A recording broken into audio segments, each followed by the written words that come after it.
warahmatullahi wabarakatuh. Jadi kami dari kelompok 9 yang beranggotakan saya Shalina Naila Pradita dari nomor absen 32. Saya Rizky Wulan Atika, nomor absen 30.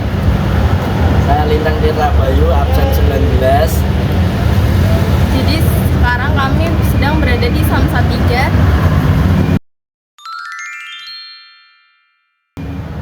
Semarang untuk mewawancarai bagaimana kondisi sistem jaringan dan komputer Yang ada di Samsat 3 Semarang. Selamat menyaksikan. Assalamualaikum warahmatullahi wabarakatuh. Jadi selamat pagi teman-teman semuanya. Jadi kami di sini sudah bersama narasumber dari Samsat dengan Pak Ziaul Haq. Jadi kesempatan kali ini kami bersama Pak Zia ingin mewawancarai mengenai sistem jaringan dan komputer. Untuk pertanyaan yang pertama, dapatkah Bapak untuk menjelaskan deskripsi intensitas Samsat, bidang layanan yang dijalankan, serta struktur organisasi yang ada? Struktur organisasi Samsat Jawa Tengah itu sebagaimana Undang-Undang 1 tahun 2022 tentang hubungan keuangan pusat dan daerah, pajak kendaraan bermotor, biaya balik nama kendaraan bermotor menjadi kewenangan pemerintah provinsi sehingga dikelola oleh masing-masing provinsi. Dalam hal ini Provinsi Jawa Tengah menjalankan operasional Samsat bersama instansi lainnya yaitu Polri, Jasara Harja, dan Bank Jateng sebagai bank persepsi di Jawa Tengah. Ini dalam rangka memudahkan masyarakat karena panjangan Samsat adalah sistem administrasi manunggal satu atap, artinya masyarakat cukup ke satu kantor untuk melakukan registrasi identifikasi kendaraan, kemudian pembayaran pajak, pembayaran asuransi atau sumbangan wajib dana kecelakaan lalu lintas melalui Jasara Harja, dan melakukan pembayaran nominal uang tersebut ke kasir Bank Jateng. Ini adalah satu kolaborasi antar instansi dalam rangka memudahkan masyarakat untuk melakukan satu aktivitas di satu kantor. Secara struktur, kita di bawah Bapenda Provinsi Jawa Tengah, Badan Pengelola Pendapatan Provinsi Jawa Tengah. Ini adalah unit pengelolaan pendapatannya, artinya cabang dari Bapenda yang tersebar di 35 kabupaten kota. Kemudian terkait jaringan, jadi ditanyakan jaringan, secara jaringan internet atau pengelolaan basis data, ada UPT sendiri di kantor pusat, berarti di Bapenda Provinsi Jawa Tengah di Jalan Pemuda nomor 1. Itu yang pertama menyediakan aplikasi, berbagai jenis aplikasi dari mulai pendaftaran kendaraan baru ataupun mungkin pemrosesan pajak tahunan ataupun pemrosesan pajak 5 tahunan ataupun proses ganti nama, balik nama, dan lain sebagainya. Artinya ada beberapa sistem, dan mereka Bapenda Provinsi Jawa Tengah yang menyediakan sebagai kantor pusat sekaligus mengelola basis datanya. Kita di sini mengoperasionalkan saja. Gitu kira-kira. Untuk pertanyaan yang kedua, alur sistem yang diteliti khususnya sistem jaringan komputer dan pengelolaan data dalam mendukung pelayanan di Samsat. Alurnya sesuai proses, tergantung proses apa.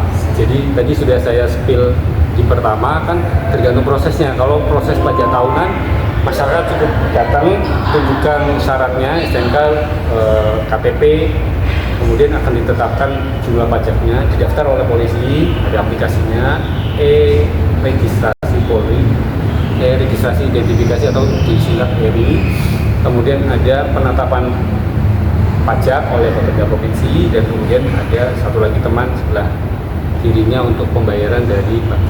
Jadi hanya 5-10 menit sudah selesai, tergantung jumlah antrian. Kalau tidak begitu banyak ya selesai dalam waktu di bawah 5 menit. Kalau untuk 5 tahunan maka akan dibutuhkan cek fisik karena ada proses identifikasi, cek fisik apakah nomor rangka, nomor mesinnya sama dengan dokumen yang dibawa, jangan sampai berbeda atau ada pihak-pihak yang memasukkan dokumen dan lain sebagainya. Jadi itu semua sudah diantisipasi dengan berbagai jenis aplikasi terkait dengan prosesnya apa dulu. Kalau untuk kelebihan dan kelemahan dari Menurut kami cukup baik, bahkan secara instalasi di kantor pusat itu ada jaringan utama, internetnya tidak akan putus ya, sudah pakai kabel, bukan nirkabel yang udah di hack atau apa, sudah ada second atau bahasanya apa ya, jaringan kedua. Ketika jaringan pertama gagal atau down, maka ada backup jaringan, sudah ada.